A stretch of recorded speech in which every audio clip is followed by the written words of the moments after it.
सोनार चांदी एक बार फिर से तेजी से ऊपर की ओर उठ रहे हैं। क्या ट्रेडर्स को सावधान रहने की जरूरत है या बढ़त निरंतर जारी रहेगी और अपनी बीती ऊंचाइयों को फिर से छू लेंगे? अमेरिका ईरान तनाव और अमेरिका का बढ़ता कर्ज बोझ कीमती धातुओं की दिशा तय कर रहे हैं। गोल्ड सिल्वर में अब क्या होगा, इस पर बात करेंगे कमोडिटी समाचार सिक्योरिटीज के को फाउंडर और रिसर्च हेड अंकित कपूर से। मैं हूं कमल शर्मा। अंकित जी, आपका स्वागत है मोलतोल में। जी नमस्कार सर। जी नमस्कार अंकित जी। हालिया करेक्शन के बाद क्या वजह है कि सोनार चांदी दोनों फिर से ऊपर की ओर उठ रहे हैं? जी बिल्कुल, अगर देखा जाए तो ग्लोबल तनाव पहले से बना हुआ है। सबसे पहला तनाव था कि एक न्यूज आई थी मार्केट में निकल के कि ईरान और अमेरिका के बीच में कभी भी युद्ध हो सकता है और बहुत ही करीब है युद्ध के। उसके बाद हमने देखा गोल्ड और सिल्वर के प्राइसेस के अंदर वापस से मूवमेंट अपसाइड को देखने को मिला है। हमने 2 महीने पहले सॉरी हमने दिसंबर और जनवरी में एक अच्छी खासी तेजी देखी थी सिल्वर प्राइसेस के अंदर, गोल्ड प्राइसेस के अंदर। लेकिन जनवरी लास्ट में और फरवरी फर्स्ट वीक में हमने देखा कि एक बड़ी गिरावट हमको देखने को मिली थी, एक कंसोलिडेशन फेज में चला गया था। लेकिन वापस से अमेरिका की तरफ से ईरान को जो टेंशन दिया जा रहा है, जो प्रेशर क्रिएट हो रहा है मार्केट के अंदर मिडिल ईस्ट में, हम देख रहे हैं गोल्ड सिल्वर क्रूड ऑयल तीनों की तीनों प्राइसेस के अंदर अपसाइड मोमेंटम देखने को मिला। यहां पे फ्राइडे को एक जो टैरिफ वाली चीज निकल के आई थी कि वहां के जो कोर्ट ने है उसको पूरा नदारद कर दिया कि अब वहां पे जो टैरिफ है वो नहीं लगेगा और उस चीज के ऊपर जो उन्होंने रोक लगा दी गई है। ये मार्केट के अंदर एक टेंशन का क्रिएट हो गया है क्योंकि $150 बिलियन उनको चुकाने हैं नहीं चुकाने, इसके ऊपर अभी तक कोई क्लैरिटी नहीं आई। और डोनाल्ड ट्रंप ने खुद ने पूछा है कि ये $150 बिलियन मैं चुकाऊंगा कैसे, क्योंकि ऑलरेडी $38 ट्रिलियन के आसपास इनका डेट है। अगर इसको मैं चुकाने जाता हूं तो ये डेट करीब करीब $40 ट्रिलियन के आसपास पहुंच जाएगा। और ये अगर पहुंचता है तो डॉलर इंडेक्स में बड़ी गिरावट देखने को मिलेगी। इसके साथ साथ ग्लोबल मार्केट के अंदर टेंशन होगी, ट्रेजरी से पैसा निकलेगा और यहां पे गोल्ड प्राइसेस के अंदर अपसाइड मोमेंटम हमें देखने को मिलेगा। जिसकी वजह से हमने अभी स्टार्टिंग देखा है कि पिछले 3 दिन में हमने वापस से एक अपसाइड मूवमेंट देखा है गोल्ड के अंदर, और आज हम देख रहे हैं $5,150 के आसपास ट्रेड कर रहा है। वहीं अगर चांदी की बात करें तो चांदी ने भी मोमेंटम पकड़ा है, नीचे के लेवल पे थी। और आपके साथ में जब मैंने लास्ट टाइम बात करी थी तो मैंने एक ही चीज बोली थी कि $70 से $60 एक मेजर सपोर्ट जोन बन रहा है, इसके नीचे जाना काफी मुश्किल है और ये बाउंस बैक करता हुआ नजर आएगा। तो फंडामेंटल जैसे जैसे आगे बढ़ रहे हैं, फंडामेंटल में कहीं पे भी चेंजेस नहीं हुए हैं, लेकिन जैसे जैसे ग्लोबल मार्केट में टेंशन बढ़ रहा है वो यहां पे एक दौर बता रहा है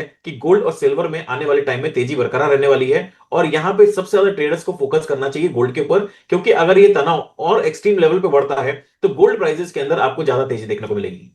जी अंकित जी, अनेक इंटरनेशनल और डोमेस्टिक ब्रोकर फर्मों ने इस साल 6,000 से 6,200 डॉलर तक के टारगेट दिए गोल्ड के लिए। क्या वाकई गोल्ड इस लेवल को छू लेगा इस साल, या क्या होगा आपकी नजर में? बिल्कुल, अगर मैं यहाँ पे गोल्ड की बात करूं तो गोल्ड अगर मैं चार्ट्स पे देख रहा हूँ काफी पॉजिटिव लग रहा है और $6,000 से $6,400 इस साल के एंड तक छू सकता है। क्योंकि जिस तरह की टेंशन बनी हुई है वो टेंशन खत्म होने वाली नहीं है। और मैंने आपके चैनल पे पहले ही बोला था कि जब घर के मुद्दे इतनी जल्दी सॉल्व नहीं होते हैं तो इंटरनेशनल मार्केट में मुद्दे हैं इतनी जल्दी सॉल्व होने वाले नहीं है। और ट्रंप जिस तरह से बौखलाए हैं, उन्होंने पहले 10% का टैरिफ लगाया, उसके बाद 15% का ग्लोबल टैरिफ लगा दिया। उसके बाद यूरोप की तरफ से भी स्टेटमेंट निकल के आया कि हमें पुरानी जो अपनी 2 साल पहले बात हुई थी उसी बात पे, चीज पे हमें अडिग रहना है, नए टैरिफ हमको नहीं चाहिए, जो हमारी डील हुई है उसी डील पे आपको बात करनी है। तो ये सारी कंडीशंस जो मार्केट में है, अभी तनाव बरकरार है। ईरान वाला मैटर अभी सुलझा नहीं है। जो बाकी अदर मैटर्स हैं, अगर बात करें चाइना के साथ में, इंडिया के साथ में जो डील होनी थी वो भी अभी नहीं हुई है। तो सारी डील्स अभी टलती हुई नजर आ रही हैं। तो डोनाल्ड ट्रंप जिस तरह से बुकलाए हुए हैं, यहां पे मुझे लग रहा है कि आने वाले टाइम में और तेजी आपको गोल्ड के अंदर देखने को मिलेगी और जो $6,000 से $6,400 का टारगेट है वो अचीव होता हुआ 2026 में हमको मिलेगा। जी, चांदी में भी देखें तो सभी ब्रोकिंग फर्में 100 से 133-35 डॉलर तक के टारगेट दे रहे हैं। इस साल के अंत तक किस लेवल को छू सकती है सिल्वर? देखिए, अभी तो $121 से जो गिरावट आई थी वो $70 के आसपास आई थी और हमने देखा था $64 के आसपास का इसने लो लगाया था। तो वो लो इंडिया में लगता हुआ नजर नहीं आया। तो मुझे लगता है कि अभी कुछ टाइम में एक ही रेंज में ही ट्रेड करता हुआ नजर आएगा। $110 तक जा सकती है, लेकिन $120 $121 को क्रॉस करना थोड़ा सा मुश्किल हो सकता है। क्योंकि ग्लोबल मार्केट में अगर स्लगिशनेस आती है, वॉर वाली सिचुएशन आती है या फिर टैरिफ वाली सिचुएशन आती है, तो यहाँ पे सेंटिमेंटल पॉजिटिव तो दिख सकता है लेकिन उसके बाद में स्लगिशनेस रहेगी। क्योंकि अगर इंटरनेशनल मार्केट में डिमांड अगर कम होती है या फिर तनाव बढ़ता है तो कहीं ना कहीं इंडस्ट्रीज को, ग्रोथ को इंपैक्ट पड़ेगा। अगर ग्रोथ को इंपैक्ट पड़ता हुआ नजर आएगा तो सिल्वर प्राइसेस इतनी मूव नहीं कर पाएंगी जितना हमें एक्सपेक्टेशन मार्केट में लग रही है। और देखिए, ये एक इंडस्ट्रियल यूज है। हर चीज की एक लिमिट होती है। जब ये $22 $25 था, आज हम देख रहे हैं ये $80 $85 के आसपास चल रहा है। ऑलरेडी रेट्स 4 टाइम्स 5 टाइम्स हो चुके हैं। अगर 4 गुना 5 गुना रेट हो गए तो इंडस्ट्रीज जो है वो इसको खरीदारी करने से थोड़ा सा रुकने की कोशिश करेंगी। तो यहाँ पे अभी जो पेपर करेंसीज हैं, जो पेपर के ऊपर ट्रेडिंग हो रही है, वो एक अलग चीज होती है, फिजिकल डिमांड एक अलग है। वो अगर कन्वर्ट होती नजर आती है तो हो सकता है $110 $120 तक हम वापस चले जाएं। लेकिन आने वाले टाइम में कुछ टाइम के लिए मुझे लगता है कि जैसे ये मार्च अप्रैल का महीना खत्म होगा, उसके बाद में सिल्वर कंसोलिडेशन फेज में चली जाएगी। लगातार तेजी, लगातार मंदी की तरफ नहीं जाएगी। एक कंसोलिडेशन फेज, और ये लंबा कंसोलिडेशन हो सकता है। नीचे में $60, ऊपर में $120, इस बीच के रेंज में ही ये ट्रेड करता नजर आएगा। ऊपरी स्तरों पे सिल्वर को खरीदारी करके नहीं चलना है। ट्रेंड पॉजिटिव है, नीचे के लेवल पे खरीदारी करके चलेंगे वो बेहतर रहेगा। जी, लेकिन अंकित जी, हमने जब चांदी में बहुत बड़ी तेजी आई तो उस समय देखा कि बहुत खबरें स्प्रेड हो रही थी कि चाइना का बहुत बड़ा रोल है, चाइना ने इतनी चांदी खरीद ली, चाइना में खपत बढ़ रही है, चाइना चांदी को कंट्रोल करेगा। अब क्या करेगा चाइना? देखिए, चाइना में डेफिनेटली अगर देखा जाए तो सब न्यूज चाइना की तरफ से आ रही थी, लेकिन ये ग्लोबल मार्केट की करेंसीज पे चल रहा है और सारी की सारी सिल्वर सिर्फ एक चाइना कंट्रोल कर लेगा। डेफिनेटली अगर देखा जाए सबसे पोर्शन, बड़ा पोर्शन उसी का है। तो कंट्रोल यहाँ पे सारा का सारा चाइना कर रहा है। लेकिन अभी की अगर मैं बात करूं तो मार्केट के अंदर चाइना जो है अभी बंद है, कल से मार्केट चालू होगा। तो थोड़ा सा नीचे से वापस से हमें बाउंस बैक देखने को मिलेगा। लेकिन यहाँ पे एक चीज समझने की बहुत जरूरी है, paper asset versus physical asset. अभी पेपर असेट बहुत ज्यादा है, फिजिकल असेट की डिमांड है। अगर ये फिजिकल पेपर असेट अगर फिजिकल में कन्वर्ट होता है तो यहां पे हमें और एक तेजी देखने को मिलेगी। तो वो एक्सपेक्टेड मैं $110 तक ले रहा हूं। लेकिन जैसे ही मार्च कॉन्ट्रैक्ट ये पूरा खत्म होगा, वहां पे वापस से हमें रेंज बाउंड मार्केट मिल जाएगा। फिर वापस से नई कंडीशंस क्या बनेंगी उसके ऊपर नजर बना के चलना होगा।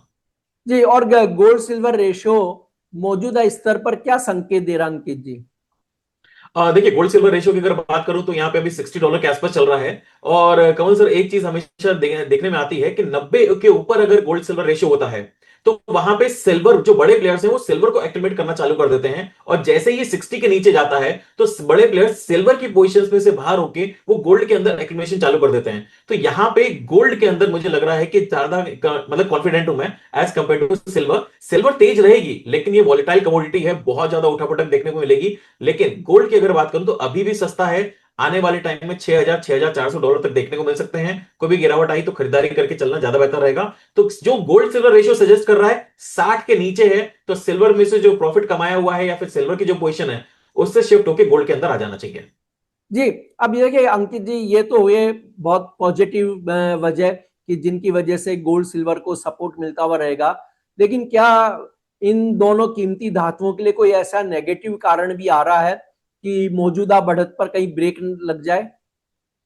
देखिए, गोल्ड के अंदर तो ऐसा कुछ भी कारण निकल के नहीं आ रहा है, क्योंकि जो टेंशन है वो खत्म होने वाली नहीं है। क्योंकि अभी इनको $38 ट्रिलियन का डेट है। उसके बाद डी डॉलराइजेशन वाली चीज भी कहीं ना कहीं निकल के आ रही है। अभी बीच में मार्केट में हवा फैली थी कि जो रशिया है वो डॉलर के अंदर ट्रेड करना चालू कर देगा। तो जैसे उसने ये बात करी थी गोल्ड सिल्वर के अंदर हमें काफी अच्छा पैनिक देखने को मिला था। लेकिन अभी तक कोई भी ऑफिशियल फिगर यहां तक नहीं है। लेकिन अगर रशिया ये चीज कर देता है कि वो डॉलर में ट्रेड करना चालू कर देता है तो डेफिनेटली जो ब्रिक्स नेशन है उसको बहुत बड़ा धक्का लगेगा। क्योंकि ब्रिक्स जो बोले बनाया गया था, ये अल्टीमेटली गोल यही है कि डी डॉलराइजेशन इसके अंदर हो। और China is the major player. China नहीं चाहेगा कि रशिया कैसे भी करके डॉलर के अंदर ट्रेड वापस से शुरू कर दे। अगर ये चीज होती है तब जाके आप गोल्ड के अंदर प्रेशर देख पाएंगे। लेकिन मुझे नहीं लगता कि ऐसी कुछ भी चीज होने वाली है, क्योंकि ग्लोबल मार्केट अभी दो टुकड़ों में बटा हुआ है। एक तरफ मिडिल ईस्ट तरफ जा रहे हैं जहां पे चाइना है, और दूसरी तरफ अमेरिका है। और बीच में अगर कोई फंसा हुआ है तो इंडिया और यूरोप, दोनों के दोनों फंसे हैं। ना तो वो चाइना की तरफ पूरा शिफ्ट कर पा रहे हैं, ना तो वो अमेरिका की तरफ शिफ्ट कर पा रहे हैं। तो ये दो कंट्रीज जो है अभी थोड़ा सा यहाँ पे फंसी हुई हैं। अब वो आगे की रणनीति क्या होगी उसके ऊपर पूरी नजर बना के चले हैं। क्योंकि इंडिया ने एक चीज क्लियर बोल दी थी, अगर टैरिफ हमारे यहां पे कम नहीं करा जाता है तो हम सरकार चेंज होने का इंतजार करेंगे। मतलब डोनाल्ड ट्रंप को गद्दी से उतरने का इंतजार करेंगे। ये स्टेटमेंट बहुत बड़ा था, जिसके कारण दबाव में अमेरिका आया। क्योंकि अमेरिका देखिए सब तरफ से लड़ाई नहीं लड़ सकता। वो चाइना से भी लड़ ले, मिडिल ईस्ट से भी लड़ ले, रशिया से भी लड़ ले, यूरोप से भी लड़ ले, इंडिया से भी लड़ ले। तो इंडिया की तरफ थोड़ा सा उसका झुकाव हुआ है। अब ये आगे किस तरह से होता है उसको देखना बहुत जरूरी है। मुझे लगता है अगले 10 से 15 दिन में बहुत सारी चीजें क्लियर होती नजर आएंगी। जी, अंकित जी, अंतिम सवाल की एमसीएक्स में ट्रेड के लिए गोल्ड सिल्वर के प्राइस रेंज आईएनआर में आप क्या देखते हैं? अगर गोल्ड 1,56,000 के आसपास मिलता है तो 1,50,000 के स्टॉप लॉस से पोजिशनल बाइंग करी जा सकती है। 1,70,000 तक के टारगेट्स यहाँ पे देखने को मिल सकते हैं। वहीं अगर चांदी की बात करें तो चांदी 2,55,000 से 2,52,000 के आसपास अगर मिलती है तो खरीदारी करके चल सकते हैं। यहाँ पे स्टॉप लॉस 2,40,000 के नीचे का लगाएंगे और टारगेट 2,80,000 2,90,000 तक देखने को मिल सकते हैं। जी, आपका कोई डिस्क्लेमर अंकित जी? जी, मार्केट में मेरी कोई पोजीशन नहीं है। जो भी मैंने बात करी है सारी सारी अनबायस्ड है। क्लाइंट्स की पोजीशन हो सकती है। प्लीज बिना स्टॉप लॉस लगाए मार्केट में ट्रेड मत करिए और अपने एडवाइजर की सलाह जरूर लीजिए। जी, आपका शुक्रिया, धन्यवाद Ankit ji. Thank you so much sir.